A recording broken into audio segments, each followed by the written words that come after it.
Why does bad luck make some people unbreakable? A man loses his job. Another loses his health. Another loses everything. One collapses. One adapts. One becomes unstoppable. Same pain. Different endings. Eh? The strongest people are not lucky. They are ready. He would say this quietly.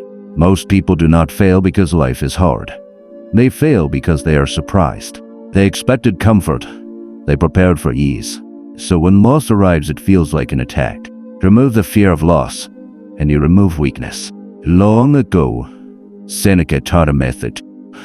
Not to avoid pain, but to study it in advance. To imagine loss clearly, calmly. This is called premeditation of evils. Not to suffer twice, but to stop fearing the first time. Rehearse the worst. Live the present stronger. He would lean back and say, if you already face loss in your mind, then real loss loses its teeth. You stop clinging. You stop panicking. You start choosing. Section 1. What if nothing shocks you anymore? Most people are not weak. They are simply unprepared. They expect stability. They expect fairness. They expect things to last. But life does not promise that. So when something breaks, they break with it. He would tell a story. A young man builds his life on one job, one income, one identity. Then one day it's gone. Not slowly, not gently, gone. And now, he is not just without money. He is without self.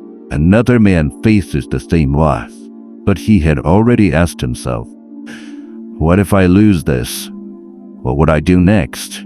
What still remains? So when it happens, he does not freeze. He moves. The pain is the same. The reaction is trained. A section to why do repeated failures make some people stronger. Failure does not build strength. That is a comforting lie.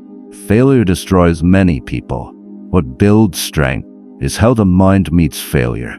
He would say, the first time you lose something, it feels like the end. The second time it hurts less. The third time you begin to see patterns. By the 10th time, you are no longer afraid. Because you understand something simple. I survived before. I will survive again. This is why some people look calm in chaos.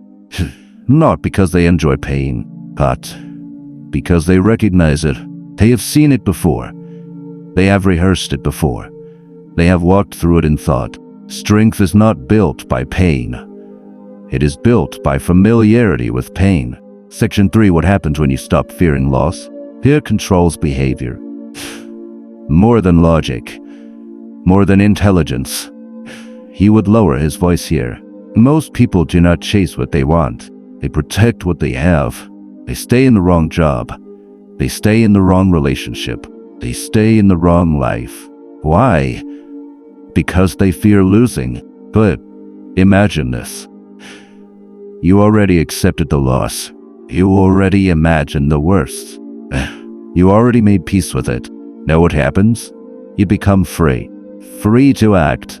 Free to move. Free to risk. Not reckless, but clear. When a man is no longer afraid to lose, he becomes very difficult to control.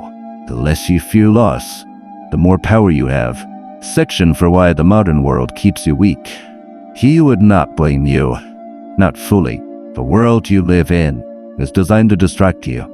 Constant noise, constant comparison, constant comfort.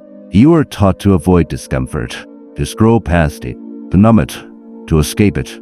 So your mind never trains for loss, never prepares for hardship, never builds resistance. Then one day, reality breaks through. A problem, a loss, a failure, and it feels overwhelming.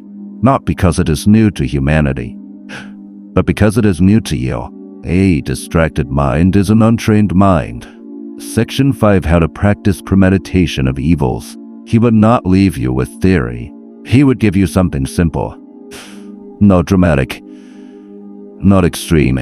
Quiet practice.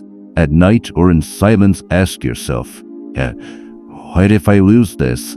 Your job, your money, your status, even people you love. Do not rush away from the thought. Stay with it. Then ask, What would I do next? What remains that cannot be taken? What is still in my control? You will notice something. The fear rises, then slowly fades, because your mind begins to see paths, options, moves, possibilities. What was once a black wall becomes a map. Clarity replaces fear when you face it early. Section 6. The quiet confidence of the prepared. There is a kind of confidence that is loud. It boasts. It shows off. It needs attention. This is not that. This is quiet. Amen walks into uncertainty and does not rush because he has already been here. Then his mind, he has already lost, already rebuilt, already adapted. So now he simply acts. No panic, no drama, no noise. Just movement. True confidence is built in silence. Before the test arrives, the invincible mindset. He would close the book gently and say this: you cannot control luck. You cannot stop loss. You cannot avoid every hardship. You can remove one thing, the fear of it. And when fear leaves, strength enters. You stop reacting. You start choosing. You stop avoiding life. You start meeting it. So when bad luck comes, you do not ask, why me? You ask, what now? And that question changes everything. The man who has already faced loss in his mind becomes unbreakable in reality.